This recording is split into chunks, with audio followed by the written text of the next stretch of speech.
لیکن یہ کہ ایک ملک میں غیر یقینی کیفیت پیدا کرنا، ایک ملک میں نا امیدی کی کیفیت پیدا کرنا، اور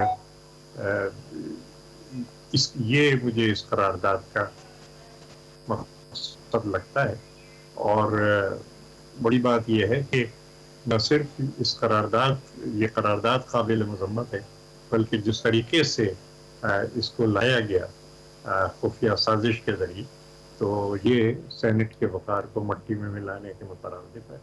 اور مجھے بہت افسوس ہے اس بات کا کہ خود جو سینٹ کے چیئرمین، جو کہ سینٹ کے وقار کا سب سے زیادہ جنہیں خیال ہونا چاہیے، جو کہ تحفظ کرتے ہیں سینٹ کی عزت کے اور وقار کے، عہدہ جن کا اس بات کا تقاضی ہے، وہ خود اس سازش میں شریک تھے کہ سینٹ کا وقار جو ہے وہ مٹی میں ملایا جائے. تو ہم نہ صرف اس قرارداد کی مذمت کرتے ہیں، بلکہ اس طریقہ کار کی مذمت بھی کرتے ہیں کہ جس طریقے سے سازشی طریقے سے یہ کوشش کی گئی کہ عوام میں خوف و ہراس پھیلایا جائے، غیر یقینی کیفیت پیدا کی جائے اور نا امیدی کی کیفیت پیدا کی.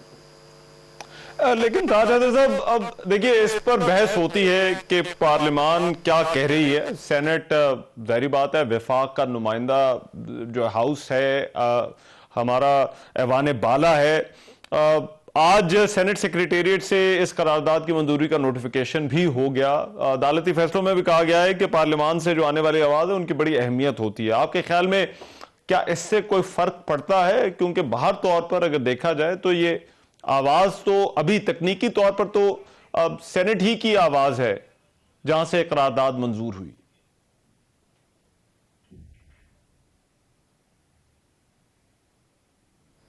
جس کے تحت چلتی ہے. اگر آپ کو کوئی لانی ہے قرارداد تو اس کو ایجنڈے پہ رکھا جاتا ہے، اور وہ ایجنڈا جو ہے وہ ایک دن قبل ہمارے گھروں پہ بھیجا جاتا ہے، ہمارے دفاتر میں بھیجا جاتا ہے، اور یہ سینیٹرز کو یہ موقع فراہم کیا جاتا ہے کہ وہ اس قرارداد پہ غور کر سکیں. جو قرارداد ہے یا جو بھی پیپر ہے وہ سینیٹرز کی ٹیبل پہ رکھا جاتا ہے سامنے جس وقت کہ اس کو پیش کرنا ہونا ہوتا ہے. لیکن یہ کہ صرف ایک جیب میں سے کاغذ نکال کے اور اس طریقے سے کر دیا جائے، یہ ایک سازشی طریقہ ہے جو کہ سینٹ کے قوانین کے اور جو rules of procedure and conduct of business in Senate ہے، جو کہ سینٹ کی تمام کارروائی کو گورن کرتے ہیں، یہ اس کے بھی خلاف ہے اور اس کی کوئی حیثیت نہیں ہے. قانون توڑ کے آپ اس طریقے سے کوئی بھی چیز، یہ اس کی کوئی حیثیت نہیں. سینیٹر مشتاق صاحب، سینٹ سیکریٹریٹ نے نوٹیفیکیشن جاری کیا، پھر وزارت پارلیمانی امور کو یہ بھی کہا گیا ہے کہ فوری کارروائی کرے، 2 ماہ میں رپورٹ پیش کرتے ہوئے اس شیڈول کو تبدیل کیا جائے. آپ کے خیال میں یہ جو ایک فالو اپ ہے اس قرارداد کا، کیا اس سے کوئی فرق پڑتا ہے؟ اور پھر وہی معاملہ جو میں نے تاج حیدر صاحب سے بھی کہا کہ ہمارے عدالتوں میں بھی یہ باتیں ہو رہی ہیں کہ ان ایوانوں کی آواز کی بڑی اہمیت ہے. تو یہ جو گزشتہ روز ہوا، کیا اس کا کچھ وزن ہے آپ کی نظر میں؟ دیکھیں، چند باتیں سمجھنے کی ہے. ایک تو یہ ہے کہ یہ قرارداد ہے، اور قرارداد کی حیثیت جو ہے ایک ریکمنڈیشن کی ہوتی ہے، ایک سفارش کی ہوتی ہے، وہ لا نہیں ہے، نمبر ایک. دوسری بات یہ ہے کہ آرڈینری لا سے وہ آپ کانسٹیٹیوشن کے کسی شیپ کو اوور رائٹ نہیں کر سکتے. کانسٹیٹیوشن مدر ڈاکومنٹ ہے. کانسٹیٹیوشن کے کسی آرٹیکل کو کسی پارلیمنٹ کے آرڈینری لا سے آپ اوور رائٹ نہیں کر سکتے. کانسٹیٹیوشن کے اندر لکھا ہوا ہے، آرٹیکل 224 بھی ہے، اور 90 ڈیز کے اندر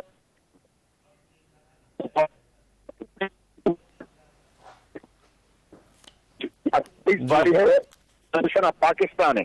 تو بھی ہوتی تب کی اور یہ تو ریزولوشن ہے غیر دستوری ہے. اس سے ہوگا کچھ نہیں. البتہ انہوں نے پارلیمنٹ کو بے عزت کیا اور پارلیمنٹ کے چہرے پر کالک مل دی اور اپنی حیثیت لوگوں کو بتا دی بس.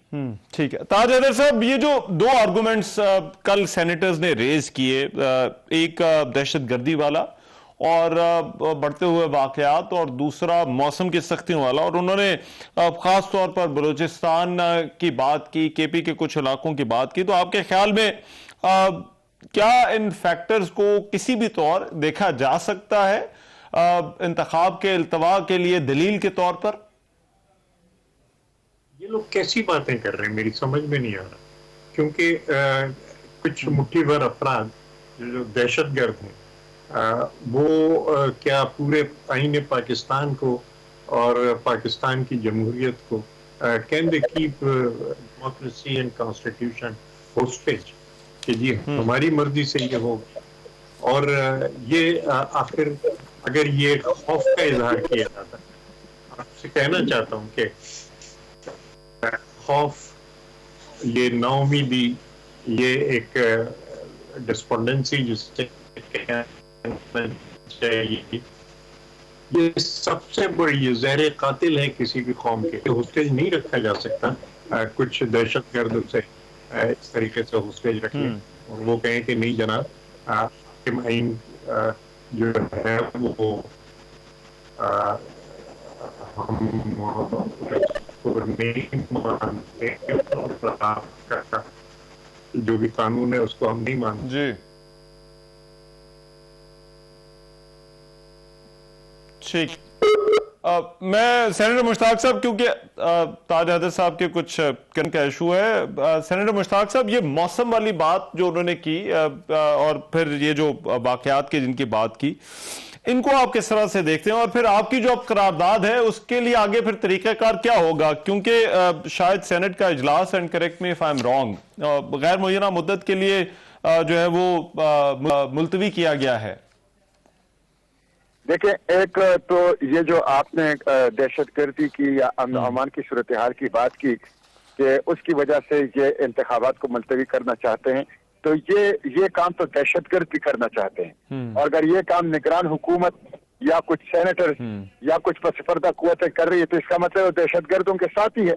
اس کا مطلب ہے دہشت گرد اور یہ لوگ ایک ہی پیج پہ ہیں، ان کا ٹارگٹ ایک ہی ہے کہ وہ الیکشن کو ملتوی کر دیا جائے. تو ایک تو ان کو پہچاننے کی ضرورت ہے کہ جو لوگ اس انتخاب کو ملتوی کرنا چاہتے ہیں وہ دہشت گردوں کے اتحادی ہیں، وہ دہشت گردوں کے ایجنڈے کو پورا کرنا چاہتے ہیں، وہ دہشت گردوں کے ہدف کو حاصل کرنا چاہتے ہیں اور دہشت گردوں کو فیسیلیٹیٹ کرنا چاہتے ہیں، ان کی سہولت کاری کر رہے ہیں. جہاں تک موسم کی بات ہے، دیکھیں موسم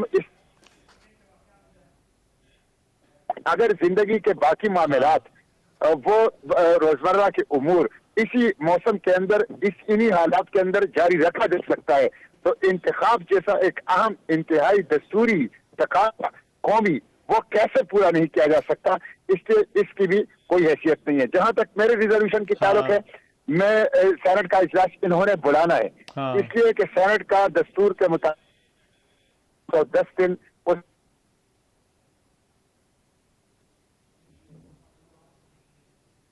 جی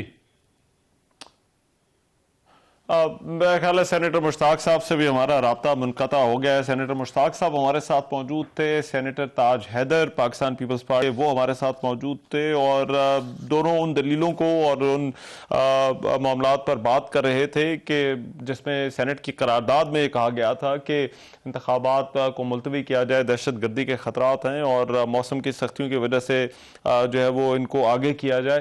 دونوں مہمان ہمارے ساتھ موجود تھے، دونوں کا بہت شکریہ. ابھی پروگرام ایک بریک شامل کرتے ہیں، واپس آتے ہیں تو کچھ اور خبروں پر بات ہوگی.